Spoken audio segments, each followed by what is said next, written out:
사도 바울이 고린도 교회 교인들에게 허락하고 있는 말씀이고 또한 이 시간 오늘 말씀이 되는 우리에게 허락되어진 하나님의 말씀이기도 합니다.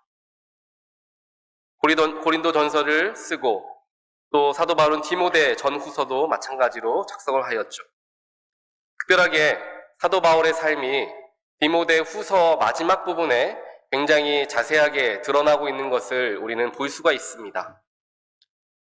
디모데 후서 마지막쯤을 보게 되면 삶의 마지막을 향하고 있는 사도 바울이 자신의 삶을 뒤돌아보면서 편지를 쓰고 있는 것을 우리는 살펴볼 수가 있습니다. 그렇게 하나님께 정말 귀하게 쓰임받았던, 또한 옳은 일과 복음 전하는 일에 목숨을 걸고 바쳤던 바울이었지만 많은 사람들이 그를 뒤로하고 떠났다. 사도 바울이 디모데 후서에서 이야기하고 있는 것을 볼 수가 있습니다. 그 바울의 고백을 읽는 독자들은 조금 놀랍기도 하지요. 이 사도 바울의 마지막 편지를 보면서 우리는 바울이라는 사람을 목회자로서 우리 생각을 해볼 수가 있을 것입니다. 보통 우리가 생각했을 때 하나님께 귀하게 쓰임받는 복음을 온전하게 선포하고 정말 생명을 걸고 예수를 전하는 목회자들은 교인들 모두가 그 목회자를 존경하고 좋아하며 또한 따를 것이다 라고 생각하기도 합니다. 물론 많은 사람들이 그를 따르고 존경하는 것은 맞겠지만 그렇다고 그를 싫어하는 사람은 단 한 명도 없을 것이다 라고 생각하는 것은 어찌 보면 무리가 되는 생각일 수 있다는 것입니다. 저 역시도 사역을 하면서 또한 목회자로서의 사명을 감당하면서 이러한 마음들을 갖게 될 때가 많이 있습니다. 많은 분들에게 말씀을 전하고 목회를 감당하고 목양을 하면서 성도님들께 좋은 영향력을 끼치기를 항상 바라는 마음으로 목회에 임합니다. 그와 동시에 많은 분들이 말씀을 듣는 가운데서 예배에 참여하는 가운데서 하나님을 만나게 되는 놀라운 축복을 다들 경험하시기를 바라는 마음들도 저에게는 있습니다. 제가 존경하는 목사님들의 여러 부분들을 바라보니까 그분들께 있는 공통적인 모습들이 있습니다. 그 목사님들의 모습 속에서는 무엇을 발견할 수 있느냐? 많은 사람들이 그 목사님들을 바라보면서 또 그 목사님의 말씀을 듣고 또한 그의 삶을 바라보면서 예수님을 발견하는 일들이 굉장히 많다라는 공통점을 그분들을 가지고 있죠. 아마 여러분들께서 존경하는 목사님이라든지 목회자들을 떠올려 보시게 되면 그분들은 그만큼 굉장히 큰 영향력을 많은 그리스도인들에게 보여주고 있다는 것을 금방 알아차릴 수가 있으실 것입니다. 저도 그런 분들을 바라보면서 목회의 길을 걸어가는 사람으로서 나도 저렇게 하나님께 귀하게 쓰임받는 목회자가 되면 좋겠다라는 생각을 많이 하게 되었습니다. 그와 더불어 욕심이 들어가면서 나도 많은 사람들에게 사랑과 존경을 받는 그러한 목회를 하면 좋겠다라는 생각들 하게 되었던 것이죠. 이러한 것들은 비단 목회자뿐만 아니라 우리 모두의 삶에서 동일하게 드러납니다. 아무리 유명한 목회자라 하더라도, 아무리 사도 바울이다 하더라도 그렇게 열심히 십자가를 전하고 그리스도인으로서 온전한 삶을 살아가고자 평생을 바쳤던 인물이었지만 물론 그를 존경하고 좋아하는 사람들이 많이 있었지만 그를 미워하거나 그를 오해하거나 그를 시기하고 질투하는 사람들도 동시에 많이 있었다라는 것을 바라볼 수가 있다는 것입니다. 하지만 우리들은 이런 사실들을 종종 잊고 살아갑니다. 다른 사람들과 관계함에 있어서 사람과 사람 만나고 친구와의 교제를 통하여서 많은 사람들에게 사랑받고자 하는 마음들을 우리 모두는 가지고 있습니다. 하지만 누군가가 나에 대해서 안 좋은 마음들을 갖고 있거나 미워하는 마음들을 우리가 발견하게 되었을 때 우리 스스로 그 속에서 실망하고 낙심하는 경우들이 생긴다는 것이죠. 이러한 것들의 가장 큰 이유는 결국 우리가 남들로부터 사랑을 받는 것은 너무도 바라고 원하는 것이지만 누군가가 나를 미워할 수도 있다. 혹은 나랑 다른 생각을 가지고 있는 사람들이 나와 반대되는 이야기들을 할 수 있다라는 것을 겪게 되었을 때, 마주하게 되었을 때 그 속에서 일어나기가 힘든 일들을 경험하는 일들이 생긴다라는 것이죠. 결국에 오늘 말씀을 통하여서 바라보는 하나님, 또한 십자가 지신 예수님은 정말 예수님을 따라 살아가는 것, 십자가를 지고 살아가는 것은 어떠한 모습인가에 대해서 우리에게 분명하게 말씀하고 계십니다. 지난 주일에 제가 여러분들께 우리가 먼저 자아를 내려놓고 우리도 역시 십자가와 함께 십자가를 지며 죽는 삶을 살아야 합니다. 라는 선포를 말씀을 통하여서 드리게 되었습니다. 제가 그 말씀을 전하면서도 마음이 굉장히 스스로가 불편했던지 제가 종종 제가 설교했던 것들을 다시 한번 보면서 어떤 부분이 좀 고쳐야 되는 부분인가 살펴보는데요. 지난주 설교를 보니까 자꾸만 제가 직접적으로 이렇게 부정적인 말씀을 드려서 송구하다라는 표현, 몸짓, 표정들을 하고 있었던 것을 영상을 통해서 발견을 하게 됐습니다. 또 설교를 마치고 나니까 한 성도님께서 저에게 말씀해 주셨습니다. 목사님, 하나님께서 감동을 주시면은 때로는 성도들에게 찔리는 말씀이라도 과감하게 선포할 수 있어야 합니다. 아니, 그래 주셔야 합니다. 라고 이야기하는 것을 제가 들었습니다. 그 말을 듣고 그 순간에 제가 말했죠. 아닙니다. 그렇게 하면 큰일 납니다.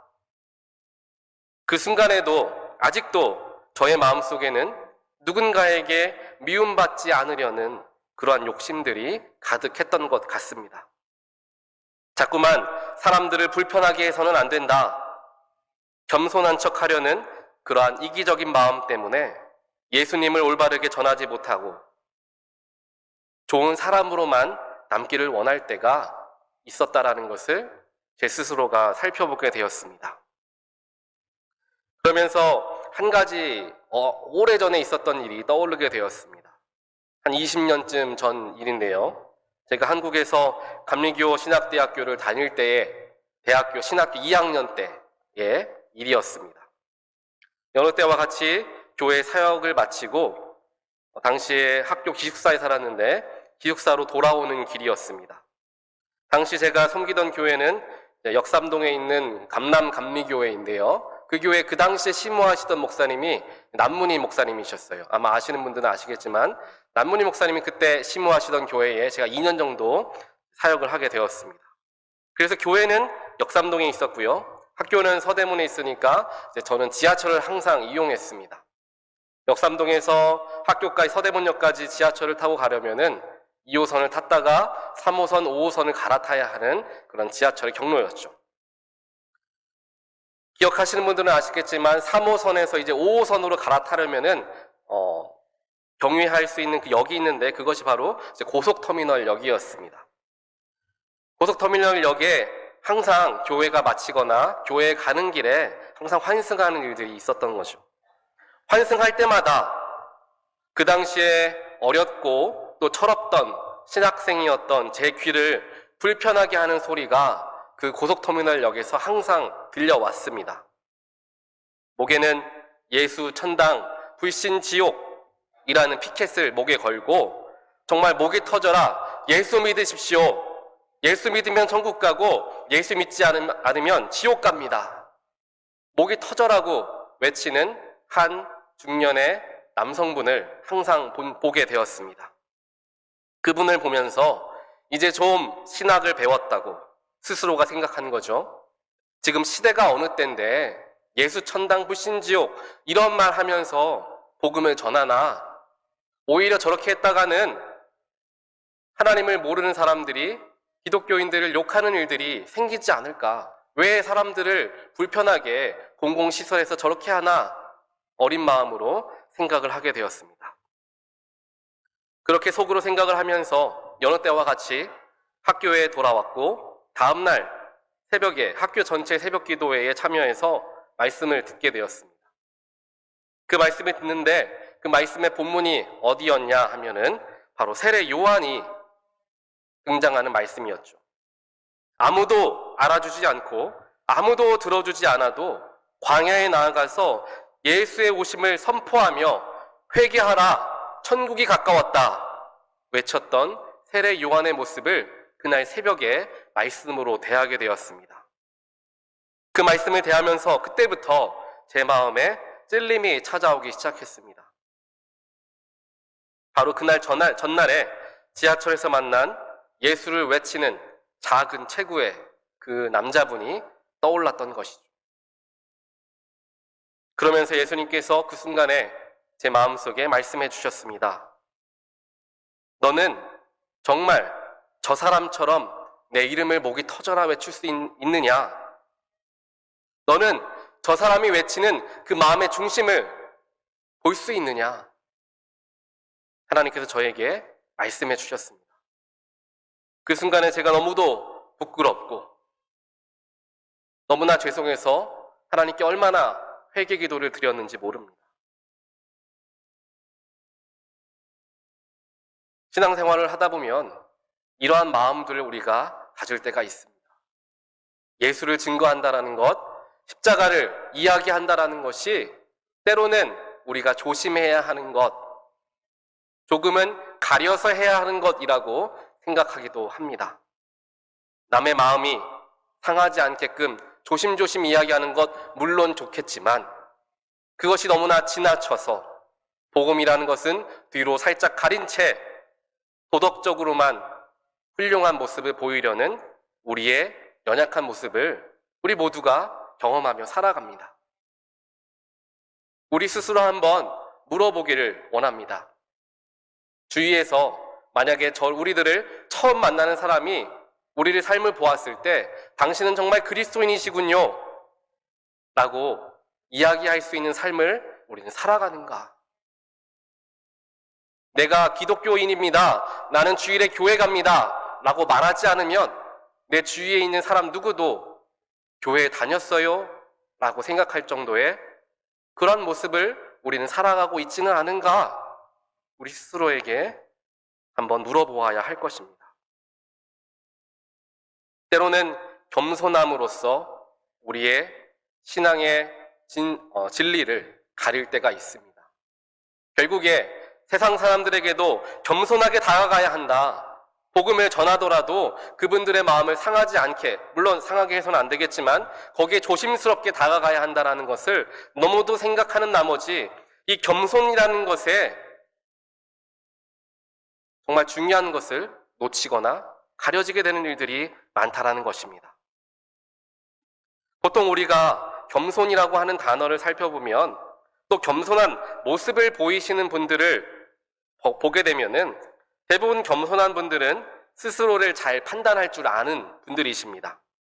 내가 어디에 강점을 가지고 있고 또 어떤 약점을 가지고 있는지 스스로를 잘 파악하시는 분들이 대체로 겸손함을 가지고 계실 때가 많습니다. 내가 잘하는 부분도 있지만 약한 부분도 있다는 것을 스스로가 알기 때문에 잘난 척만 하거나 으스대기만 하지 않는다는 것이죠. 이렇게 도덕적인 겸손은 참 아름다운 것이지만 제가 방금 전에 말씀드렸던 것처럼 신앙적으로 바라보았을 때에는 때론 이 겸손함 때문에 우리가 온전하게 하나님을 증거하지 못할 때가 생길 수가 있다는 것을 우리는 항상 기억해야 합니다. 내가 잘하는 부분으로는 하나님을 잘 섬기고 교회도 봉사하지만 내가 잘 못한다고 생각하는 부분이면 절대 손을 대지 않으려는 그런 마음들이 우리 속에 들 때가 있습니다. 겸손이라는 것이 잘못 표현되어지게 되었을 때 잘하는 것만을 하려고 하고 못하거나 부족한 것은 손에 대지 않으려고 숨기려고만 하는 우리들의 마음을 우리는 발견할 수가 있다는 것이죠. 하지만 우리는 항상 기억해야 합니다. 하나님의 방법을 보면 하나님은 준비된 사람, 온전한 사람만을 사용하시는 것이 아니라 그와는 반대로 부족하고 아직 준비가 안 된 사람들을 사용하실 때가 더 많다는 사실입니다. 이러한 영적인 진리를 우리가 깨달았을 때 내가 잘하기 때문에 이 사역을 감당하는 것이 아니라 내가 부족하지만 하나님께서 맡기셨다라는 그 믿음으로써 그 사역을 감당할 수 있어야 한다는 것이죠. 즉 하나님의 능력으로 그 사역을 감당하는 것, 하나님을 의지하며 사역을 감당하는 그러한 믿음의 사람, 영적으로 겸손한 사람이 우리는 되어져야 하는 것입니다. 오늘 우리가 읽었던 본문 고린도전서 1장 27절부터는 이렇게 이야기합니다. 그러나 하나님께서 세상에 미련한 것들을 택하사 지혜 있는 자들을 부끄럽게 하시려고 세상에 약한 것들을 택하사 강한 것들을 부끄럽게 하시며 또 하나님께서 세상에 천한 것들과 멸시받는 것들과 없는 것들을 택하사 있는 것들을 해하려 하시나니 이는 아무 육체도 하나님 앞에서 자랑하지 못하게 하려 하심이라. 이 말씀을 우리는 늘 마음에 새기며 살아가야 합니다. 이 세상 그 누구도 완벽한 사람은 없습니다. 우리 모두는 부족하고 연약합니다. 하지만 그렇기 때문에 하나님께서는 우리를 더 사랑하시고 능력으로서 우리와 함께 하시기를 원하신다라는 것입니다. 우리가 지금 요즘에 새벽에 함께 묵상하고 있는 출애굽기도 마찬가지입니다. 또 지난달까지 함께 보았던 창세기도 마찬가지입니다. 이스라엘 백성들, 또 모세, 얼마나 연약하고 부족한 사람들이었습니까? 믿음을 잃어가고 순간순간 어려움이 찾아올 때마다 넘어지고 하나님 저는 못합니다. 저는 입이 짧습니다. 자꾸만 뒤로 물러서려는 모습들을 우리는 그 속에서 발견하게 됩니다. 하지만 그때마다 하나님은 무엇이라 하느냐? 내가 너와 함께 하겠다. 내가 너를 도우리라. 네가 말을 못한다면 말을 잘하는 사람을 붙여주겠다. 환경과 여건을 마련해 줄 테니 너는 나와 함께 나아가자.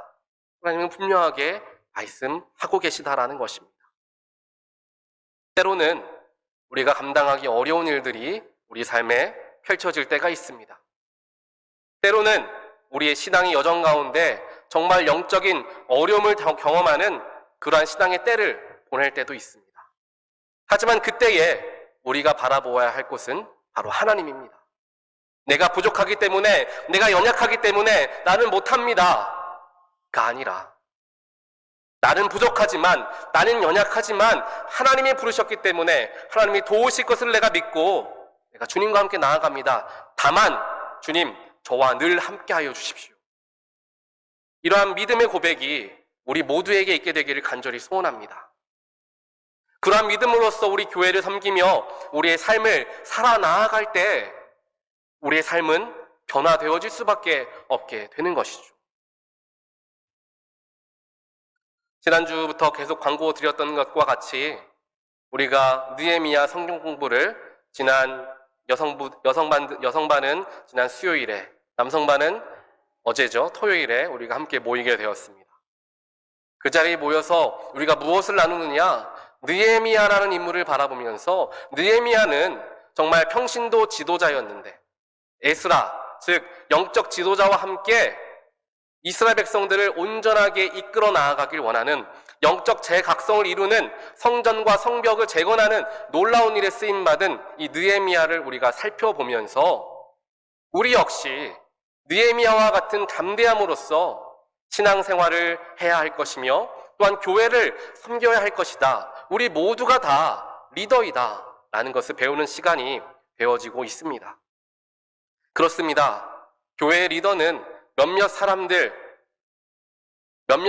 이끌어가는 것이 결코 교회가 아닙니다. 우리 모두가 리더라는 마음을 가져야 하죠. 우리 주변을 한번 둘러보십시오. 다들 수십 년 동안 함께 신앙생활 오랫동안 해오셨던 분들 아니십니까? 또 우리가 주일 예배를 보면은 45명 안팎으로 우리가 교회에 모여서 함께 예배하는데 여기 계신 모든 분들께서 다 너무도 귀한 분들이시고 교회의 미래를 이끌어가야 하실 분들이시다라는 것입니다. 이것은 나이와는 상관없습니다. 세대와는 상관없습니다. 하나님 섬기는 데에 있어서 나이와 세대는 아무런 문제가 되지 않다라는 것을 우리는 기억해야 합니다. 모세도 삶의 마지막 끝자락에서 하나님께 귀하게 쓰임받았던 것, 우리는 모두는 다들 잘 알고 있습니다. 젊어서부터 청년의 때부터 하나님께 쓰임받았던 자들은 많지 않습니다. 삶의 여러 가지 어려움을 겪어오다가 또한 하나님을 모른 채 예수를 모른 채 살아오다가 변화받게 되어서 뒤늦게 하나님께 정말 크게 쓰임받는 인물들이 얼마나 많이 기록되어 있습니까? 오늘 본문을 작성한 사도 바울도 그러한 인물이었습니다. 이러한 마음을 가지고 우리 교회를 우리가 살펴보게 되었을 때 또한 우리 교회를 바라보면서 영적인 주인의식을 가지며 교회를 바라보게 되었을 때 교회를 더욱 사랑하게 되고 교회 안에 역사하시는 하나님을 더욱더 우리는 발견할 수 있게 되는 것입니다. 이러한 신앙의 시선을 갖게 되는 저와 여러분 되시기를 간절히 소원합니다. 하나님은 우리를 그러한 놀라운 꿈과 비전을 허락하여 주시면서 이곳 온타리오에 부르셨습니다. 나아가는 길, 가는 과정들, 여러 가지 일들도 경험할 수 있습니다. 이 세상 어떤 교회도 온전한 교회, 평안이 넘치는 교회, 화평한 교회, 사랑 넘치는 교회, 그런 교회는 이 세상에 존재하지 않습니다. 하늘나라에만 있겠죠. 이러한 것을 우리가 기억하면서 비록 이스라엘 백성들에게 내가 너희를 애굽에서 건져내어서 그만 종살이 마치게 해주겠다 하나님 약속하셨지만 애굽에서 나오는 순간 그들이 마주하였던 것은 홍해 바다였습니다. 홍해 바다 하나님의 능력으로 겨우 넘어섰더니 바로 가나안 땅이 펼쳐졌습니까? 아니죠. 광야에서 40년이라는 수없는 시간을 보내야만 했습니다. 그리고 40년의 광야가 끝나고 나서 광야의 첫걸음을 딛게 되었을 때 그 순간 모든 가나안 땅이 그들에게 주어졌습니까? 아니죠. 가나안 땅도 하나씩 하나씩 정복해 나아가야 하는 그러한 임무가 그들에게 남겨져 있었습니다. 만약에 이스라엘 백성들이 하나님께서 비전을 주셨으니까 그 비전이 이제 이루어질 것이다. 내일 이루어진다. 1년이면 이루어진다. 이것만을 놓고 바라보고 살아갔다라고 한다면 그들은 진작에 다 아무것도 못하는 사람들로 되어지고 말았을 것입니다. 하나님의 비전과 꿈을 이루어가는 그 과정 속에서도 그들은 하나님의 놀라운 은혜와 축복을 발견할 수 있었습니다. 그 길이 광야의 길이었다 하더라도 그 길이 가나안의 여러 나라들을 정복해 나아가는 정말 힘이 든 길이었다 하더라도 마지막에 결승선만은 그들은 바라보았던 것이 아니라 나아가는 모든 걸음 과정 속에서 하나님을 발견할 수가 있었던 것이죠. 그렇기 때문에 그들에게 광야는 오히려 축복의 길이 되었다는 것을 고백하게 된다는 것입니다. 우리가 보았을 때 광야가 어떻게 축복의 길입니까? 고난의 길이지 라고 생각하고 이야기할 수 있습니다. 하지만 그 광야의 길 속에서 그들은 하나님을 너무도 깊숙이 그들은 만나게 되었습니다. 하나님을 체험하게 되었고 하나님의 놀라운 능력을 경험하게 되었습니다. 그러니까 그 자리가 고난의 자리가 아니라 하나님을 더욱 깊이 만나는 자리로 그들은 삼게 되었다 하는 것이죠. 우리도 마찬가지입니다. 신앙의 여정, 삶의 여정, 길고 또 많은 고난과 많은 어려움들이 우리를 찾아올 수 있습니다. 하지만 어려움이 찾아올 때마다 하나님을 바라보지 못하면 어려움 때마다 우리는 넘어지고 낙심하고 포기하게 됩니다. 하지만 나의 인생 전체를 우리가 함께 바라보게 되었을 때에 하나님 만나러 가는 그 순간, 예수님 만나러 가는 그때까지는 신앙의 여정을 한 걸음 한 걸음 주님과 함께 나아가야 할 여정이다라는 것을 바라볼 수 있게 되고 어려움이 찾아와도 그 속에서 예수를 발견하고 문제가 찾아와도 그 속에서 평안을 누릴 수 있는 놀라운 축복을 누릴 수 있게 된다는 사실입니다. 이러한 놀라운 축복을 정말 삶에서 누리시게 되는 모든 분들 되시기를 주님의 이름으로 간절히 축원합니다. 이와 같이 하나님은 고난 중에서도 우리와 함께 하시고 우리의 부족함과 연약함이 있음에도 불구하고 오히려 우리를 들어 써주시는 하나님이십니다. 여러분, 세상에서 가장 빠른 사람이 누구인지 다들 잘 아실 거예요. 제가 어렸을 때만 하더라도 여러분들도 젊으셨을 때 생각해 보시면 그 당시에 빠른 운동선수가 누가 있었습니까? 칼 루이스, 벤 존슨 이런 사람들이 제일 빨랐잖아요. 지금은 다들 아시는 것처럼 자메이카 선수인 우사인 볼트가 가장 빠른 사람이다 라고 이야기를 합니다. 100m 경기를 하면은 9초 58에 이제 주파를 하는 선수이기 때문에 정말 대단한 사람인 것이죠. 그런데 이렇게 대단한 사람, 세상에서 제일 빠른 사람에게 신체적인 결함이 있었다라는 것을 알고 계시는 분들이 혹시 있으십니까? 당연히 세상에서 제일 빠른 사람이라면 보통 사람들보다 훨씬 더 뛰기 좋은 체격을 가지고 있고 체형을 가지고 있어야지 마땅할 텐데 이 사람에게 신체적 결함이 있다라는 생각을 해보기가 어렵다라는 거죠. 영국의 한 다큐멘터리에서 이 우사인 볼트의 신체적인 비밀을 과학적으로 연구를 해서 도대체 이 사람은 무엇이 다르기에 저렇게 잘 뛰어가는가를 한번 연구를 해보았다는 것입니다. 신체적인 특징을 연구하다 보니까 신기한 사실을 하나 발견했는데 이 우사인 볼트 선수의 척추에 문제가 있었다라는 것을 발견하는 거죠. 알고 보니까 이 우사인 볼트 선수가 어렸을 때에 척추 측만증이 있었다라고 합니다. 척추가 옆으로 휘어져 있어서 달리기를 하게 되면은 어깨와 골반이 너무 크게 흔들려서 근육에 염증이 생기는 일이 굉장히 많았다라고 하죠. 그래서 실제로 이 우사인 볼트는 어린 시절에 육상을 연습하고 훈련하다가 이 척추 문제로 인해서 통증이 생기고 부상이 자꾸만 나니까 선수 생활을 포기하려고 했다고 합니다. 하지만 그가 인생에서 가장 큰 멘토를 만나게 되는데 바로 글렌 밀스라는 육상 코치를 그가 만나게 됩니다. 그리고 이 코치와 함께 독일로 넘어가서 부상을 방지하는 훈련과 또 재활 훈련을 병행하면서 어떻게 해야지 다치지 않으면서 달릴 수 있는가에 대해서 배우기 시작했던 거죠.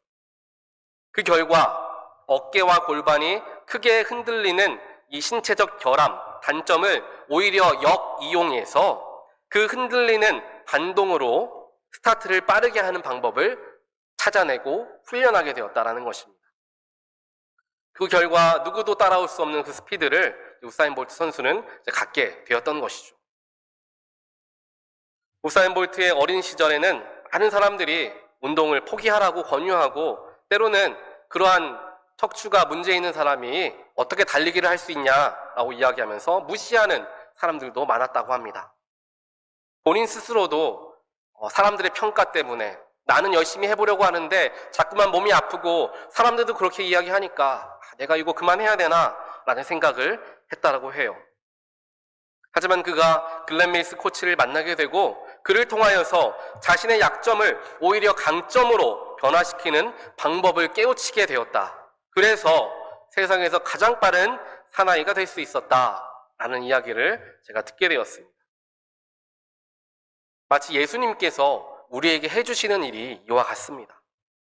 우리 모두는 약점을 가지고 부족함을 가지고 연약함을 가지고 살아갑니다. 인간이 아무리 노력하여도 그 약점 잘 고쳐지지 않습니다. 변화되지 않습니다.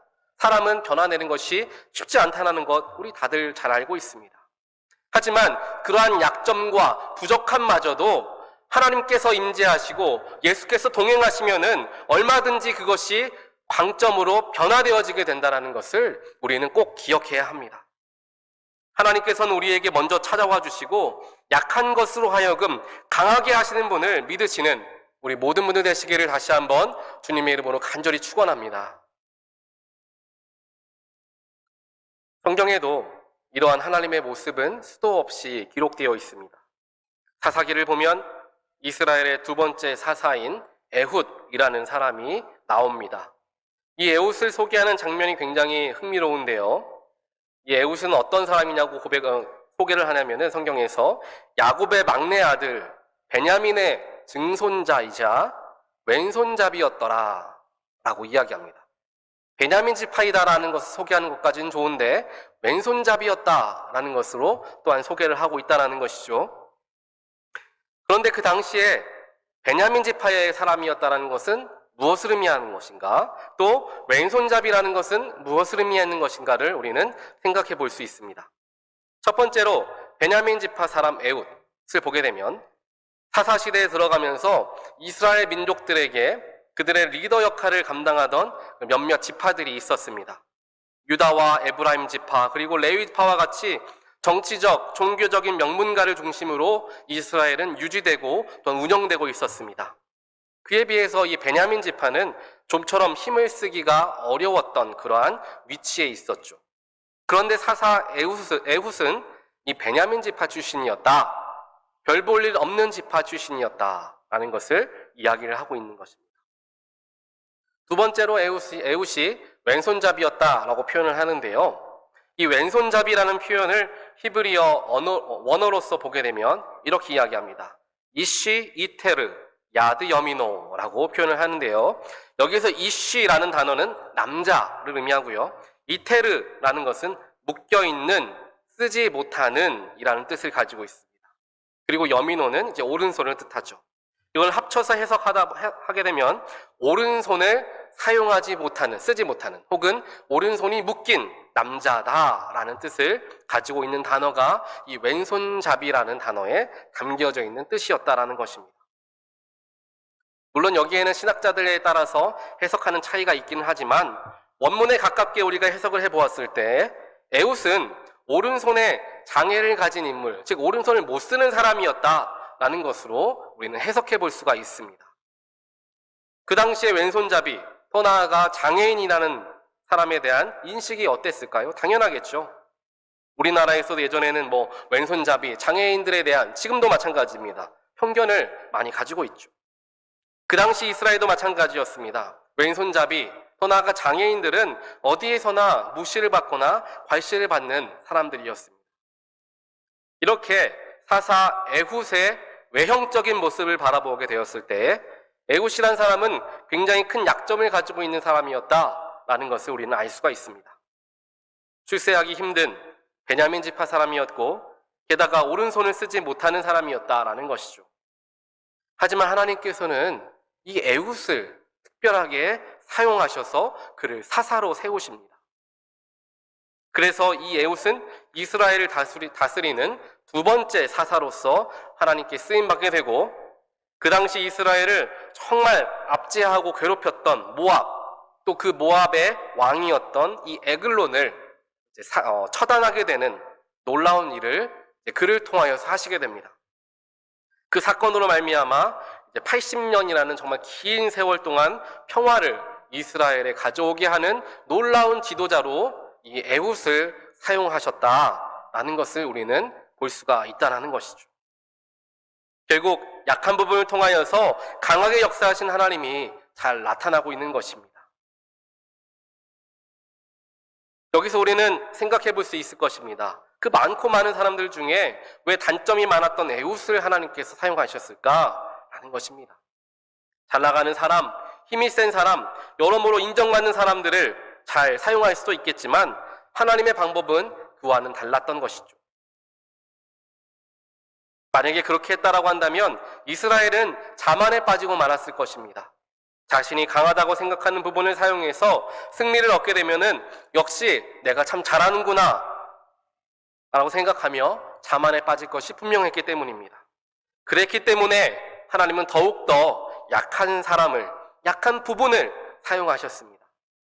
겸손해지기를 원하셨고, 그리고 하나님의 역사였다는 것을 인정할 수 있게 하기 위해서 어찌 보면 약점이 많았던 이 에훗이라는 인물을 사용하셨던 거죠. 오늘 말씀에서도 마지막 절에 이야기합니다. 이렇게 하시는 이유는, 즉 약한 자로 강하게 하시는 그 이유는 누구든지 자랑하려거든 사람이 아닌 주님을 자랑하라 하기 위해서 그렇게 약한 자들을 사용하셨다라는 것을 성경은 이야기하고 있습니다. 우리의 삶도 마찬가지입니다. 우리가 평소에 생각하던 스스로의 장점을 이용해서 많은 일을 할 수 있긴 하지만 정작 매우 중요한 순간에는 하나님이 역사하시는 것을 바라보았을 때, 매우 중요한 때에는 오히려 우리의 약한 부분을 하나님께서는 사용하시는 것을 우리는 볼 수가 있습니다. 저 역시도 마찬가지입니다.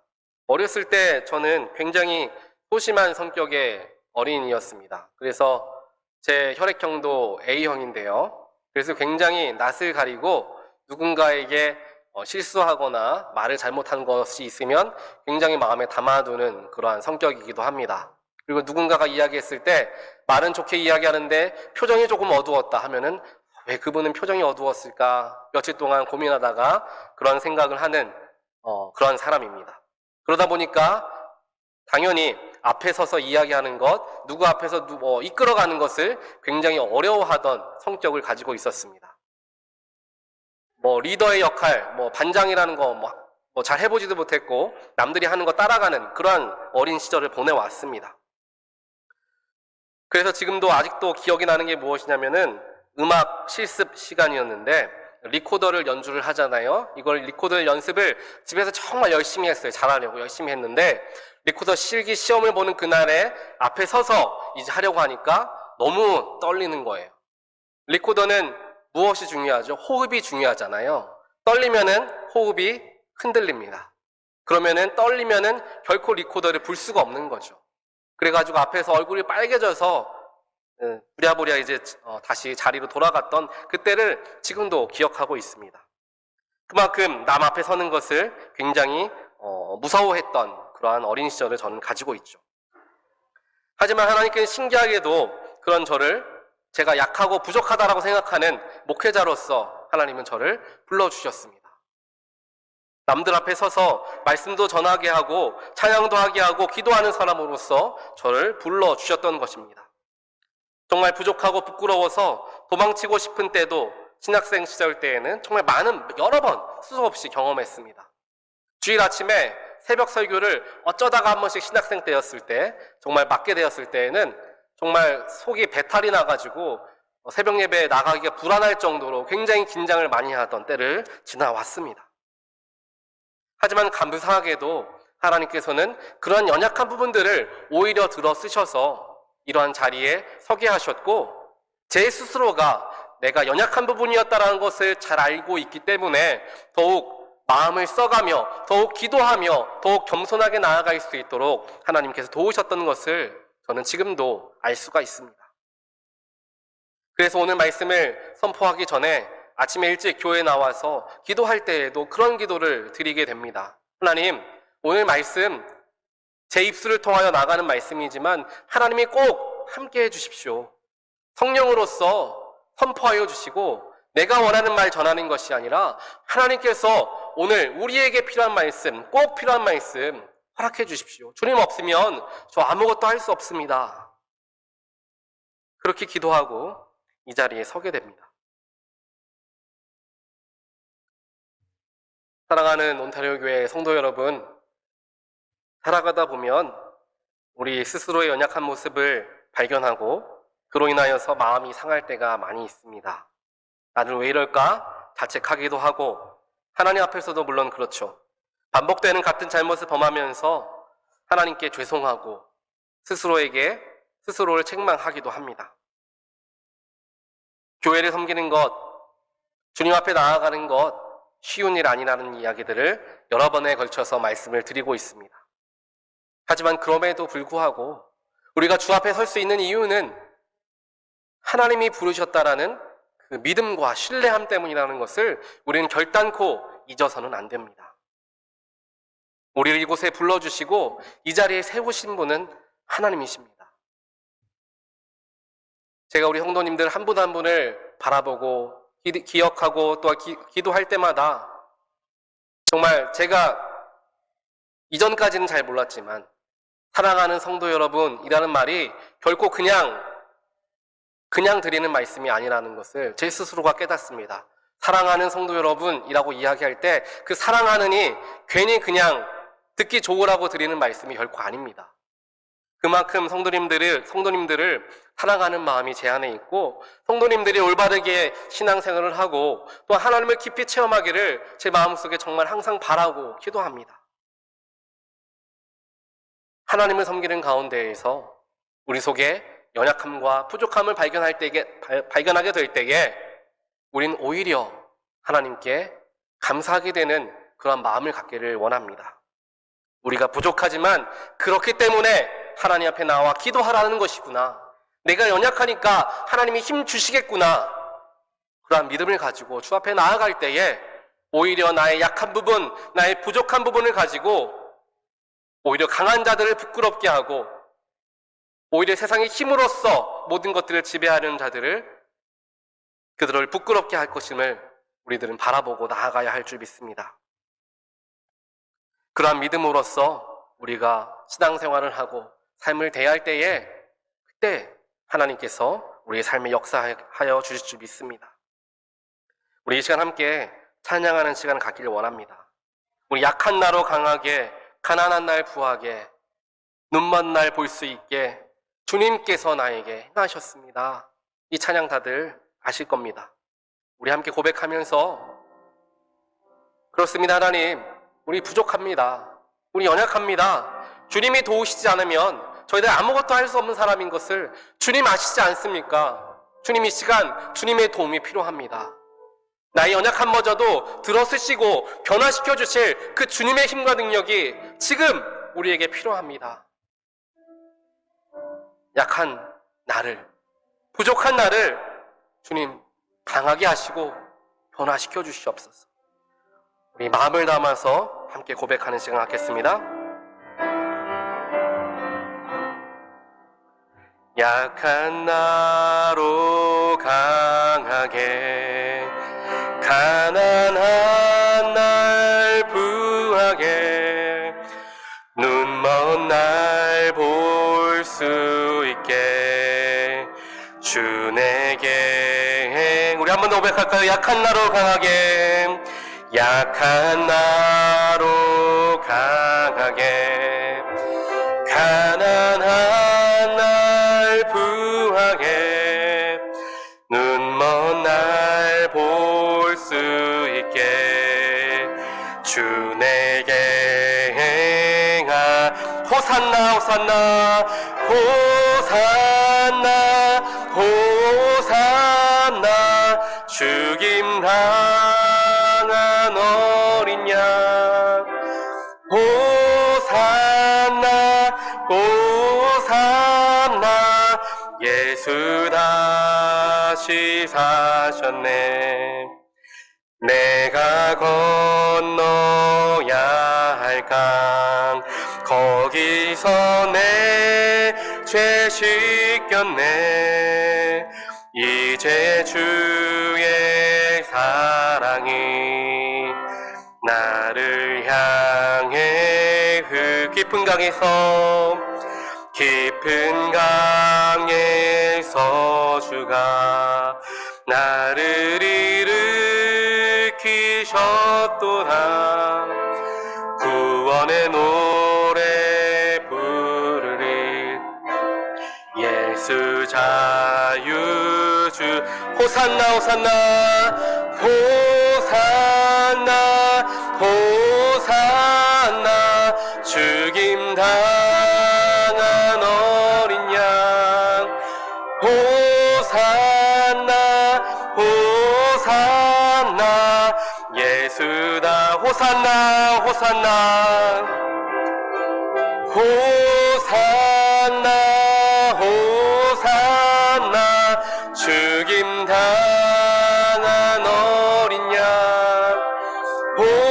호산나 호산나, 예수 다시 사셨네. 하나님 감사합니다. 약하고 부족하지만 그럼에도 불구하고 우리들을 부르셔서 하나님의 예수의 몸된 교회를 섬기게 하시고, 사명 주시고, 비전 주시고, 꿈 주시고, 소망 허락하여 주셔서 감사합니다. 내가 잘하기 때문에, 내가 완벽하기 때문에 주님 주신 사명 감당하는 것이 아니라, 나는 부족하지만 주님이 능력이 있으시기 때문에, 나는 연약하지만 하나님이 날마다 힘주시기 때문에 내가 그래서 겸손하게 하나님의 일을 감당할 수 있습니다 라는 그러한 고백이 우리에게 늘 있게 되기를 소원합니다. 우리에게 맡겨진 삶 속에서 때로는 삶의 여러 가지 무거운 일들로 말미암아 좌절하고 낙심될 때 있습니다. 내 뜻대로 삶이 이루어지지 않고 기쁘고 감사한 일들만 생기지 않는 그러한 삶을 우리가 경험합니다. 하나님, 그 속에서도 저희 주님 발견하게 하여 주시옵소서. 십자가의 능력을 바라보게 하여 주시옵소서. 그 능력으로 힘입어서 비록 나의 삶에 어려움이 찾아온다 할지라도 나의 연약한 모습 때문에 스스로 자책하고 실망하고 좌절을 하는 그때에도 십자가의 능력은 오히려 우리에게 힘주시는 능력이고, 십자가의 능력은 오히려 우리를 변화시키는 능력임을 경험하고 체험하는 우리 모두가 되게 하여 주시옵소서. 하나님, 사랑하는 우리 온타리오 교회가 이러한 주님의 능력을 의지하는 교회가 되기를 간절히 소원합니다. 주님의 마음 품게 하시고, 잘하니까, 아니까, 해보았으니까, 해왔던 것처럼 감당하는 것이 아니라 날마다 주님께 물으며, 주님 도와주시지 않으면 우리 할 수 없습니다. 주님 도와주십시오. 어디로 가야 합니까? 무엇을 해야 합니까? 날마다 물으며 엎드리며 십자가 앞에 겸손히 나아가는 우리 모두가 되기를 소원합니다. 주님께서 힘주시고 능력 허락하여 주시어서 우리 주님은 지금도 우리를 사용하길 원하시는 분이심을 다시 한번 경험하고 체험하는 우리 모두가 되게 하여 주시옵소서. 이 모든 말씀 예수 그리스도 이름으로 간절히 기도합니다. 아멘.